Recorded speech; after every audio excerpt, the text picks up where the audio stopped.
ये कहानी है महेंद्र पाल जी की। ये अनुभव तब का है जब मैं महेंद्र अपने दो दोस्तों के साथ पास वाले जंगल के पीछे वाली पहाड़ियों में पिकनिक के लिए गया था। हमारा प्लान था कि हम पूरा दिन ट्रैकिंग करेंगे और फिर वहाँ पर रात को एक दिन का स्टे लेंगे और सुबह होते ही घर के लिए निकल पड़ेंगे। हमने पूरा दिन तो ट्रैकिंग कर लिया था और पूरे दिन के बाद हम लोग बहुत थक भी गए थे। फिर मेरे दो दोस्त हेमंत और विजय दोनों मिलकर खाना बनाने की तैयारियां करने लगे।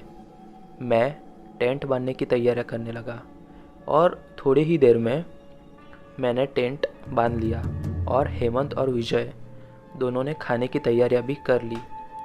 फिर हम तीनों ने एक साथ मिलके डिनर किया और फिर थोड़ी ही देर बाद हम लोग टेंट में जाकर सोने के लिए तैयार हो गए।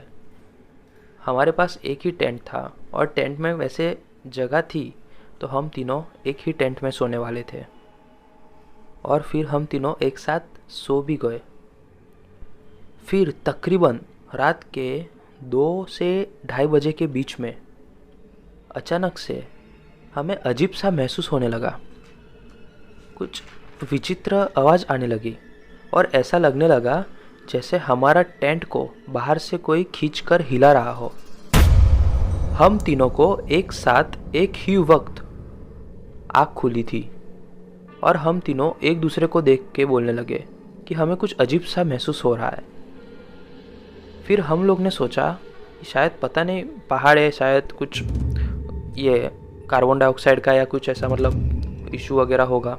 तो हम लोग फिर टेंट से बाहर निकले कि क्या है, ऐसा क्यों हमें अजीब सा महसूस क्यों हो रहा है।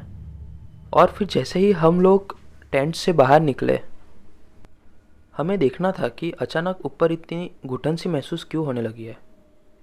और फिर हम लोग जैसे ही बाहर निकले तो हमारी नज़र टेंट के सामने वाली पेड़ पर पड़ी और फिर वहाँ पे हमें कुछ अजीब सा दिखा। हमने देखा वहाँ पे एक औरत खड़ी थी अपने बाल खुले करके और पेड़ के साथ मुड़ के खड़ी थी। कुछ विचित्र सा दिख रहा था। घने अंधेरे में वो औरत पेड़ के सामने ऐसी खड़ी थी। ऐसा लग रहा था जैसे कि वो कुछ पेड़ से बात कर रही हो। कुछ एकदम भयानक दिख रहा था वो। सच कहे तो हम लोग बहुत डर गए थे, लेकिन क्या करें क्या नहीं कुछ समझ नहीं आ रहा था। वो औरत इतनी रात को, वो भी ऐसे जंगल इलाके में पेड़ के सामने खड़ी है, मुंह वहाँ पे मुंह करके, और वो भी खुले बालों में, देख के बहुत विचित्र लग रहा था। क्या करे क्या नहीं कुछ समझ नहीं आ रहा था। लेकिन फिर हमने डिसाइड किया कि चुपचाप ऐसे ही बैठे रहते हैं टेंट के बाहर, क्योंकि अब बहुत रात हो गई है। पहाड़ों पे जंगली जानवरों भी है और अब पहाड़ों से नीचे उतर के अपने घर जाना ये खतरनाक हो सकता है। लेकिन फिर हमें पता नहीं था कि हमारे साथ आगे क्या होने वाला था। पलक झपकते ही वह औरत जो हमारे सामने खड़ी थी, उसने अपनी गर्दन पूरी तरह से उल्टी कर दी और वो हमारी तरफ घूम गई। अब वो उसका मुंह हमारी तरफ था, उसका मुंह पूरी तरह से बालों से ढका हुआ था। ये देख के हम लोग बहुत डर गए। हमने पहली बार ऐसा कुछ देखा था। हमारे अपनी आंखों पे विश्वास ही नहीं हो रहा था।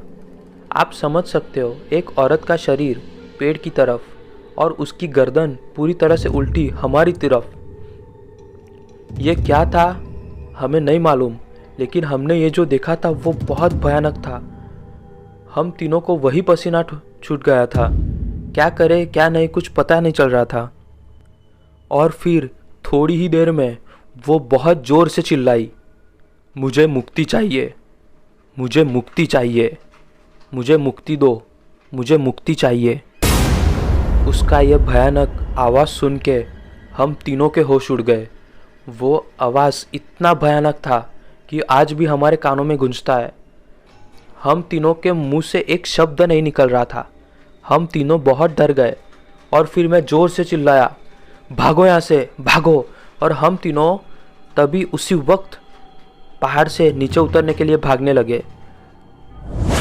हमें उस वक्त ना जंगली जानवर दिख रहे थे, ना घनी रात दिख रही थी, ना समय दिख रहा था। हम लोग सिर्फ भागे जा रहे थे, सिर्फ भागे जा रहे थे, क्योंकि हमारे सामने, हमारे माइंड में अभी भी सिर्फ वो औरत ही घूम रही थी और उसकी जो खतरनाक आवाज़ वही हमारे कानों में अभी तक गूंज रही थी। हम लोग सिर्फ भागे जा रहे थे, अंधेरे गहने रास्ते पे ऊपर से सिर्फ नीचे उतरते जा रहे थे, नीचे उतरते जा रहे थे और एक दूसरे को बोल रहे थे भागो भागो भागो, क्योंकि हम लोग को कुछ भी करके वहाँ से निकलना था, क्योंकि हमने जो देखा था वो बहुत भयानक था। आप समझ नहीं सकते, लेकिन हम स्टोरी बताते वक्त भी, मैं जब आपको ये लेटर लिख रहा हूँ तब भी वह दृश्य मेरे सामने क्रिएट हो रहे हैं और उसके वजह से मेरे शरीर पे अभी भी रोंगटे खड़े हो रहे हैं। ये बहुत भयानक अनुभव था, आप सोच भी नहीं सकते। हम लोग सिर्फ भागते गए भागते गए भागते गए और तकरीबन सुबह के 5:15 तक हम लोग नीचे बस स्टॉप की तरफ पहुँचे। जैसे हम लोग नीचे बस स्टॉप की तरफ आए, वहाँ से सब बसें चालू थी। फिर हम तीनों वहाँ पे साइड पे जाके एक टपरी के पास जाके बैठ गए। तीनों एक दूसरे की तरफ देखने लगे। तीनों के मुंह से एक शब्द नहीं निकल रहा था, क्योंकि हम तीनों को पता था कि हमने क्या देखा था और हमने क्या सुना था। फिर थोड़ी ही देर में 6 बज गए और फिर मैंने कहा कि चलो दोस्तों अब घर पे चलते हैं, ये टॉपिक को भूल जाते हैं, इसके बारे में अभी हम फिर कभी बात नहीं करेंगे। और फिर वो दोनों ने भी कहा ठीक है सही कहा सही कहा। और फिर हम तीनों ने बस पकड़ के अपने अपने घर चले गए। आज इस बात को तकरीबन 4 साल हो गए, लेकिन फिर भी जब इस बात को याद करता हूँ मेरे रोंगटे खड़े हो जाते हैं। आपको भी मैं कहूँगा दोस्तों, कभी भी किसी भी जगह रहने जाते हो, स्पेशली जंगल में, पहाड़ों पे ट्रैकिंग के लिए, तो पहले उस जगह के बारे में ठीक से जान लीजिए, क्योंकि हम बच गए। शायद हमारी किस्मत अच्छी थी, लेकिन हमेशा किस्मत साथ नहीं देती। तो आपको कैसी लगी ये कहानी, हमें कमेंट सेक्शन में ज़रूर बताएं। और अगर आप पहली बार हमारे चैनल पे आए हैं तो हमारे चैनल को लाइक, शेयर एंड सब्सक्राइब ज़रूर करें। आप हमें इंस्टाग्राम के पोर्टल से भी कांटेक्ट कर सकते हैं। और अगर आपके पास भी ऐसी कोई कहानियाँ हो तो आप हमें kpstoryteller@gmail.com से भेज सकते हैं। और आप हमें इंस्टाग्राम से भी कांटेक्ट कर सकते हैं। और कमेंट तो ज़रूर कीजिए, क्योंकि हम हर एक कमेंट पढ़ते हैं और हर एक को रिप्लाई देते हैं।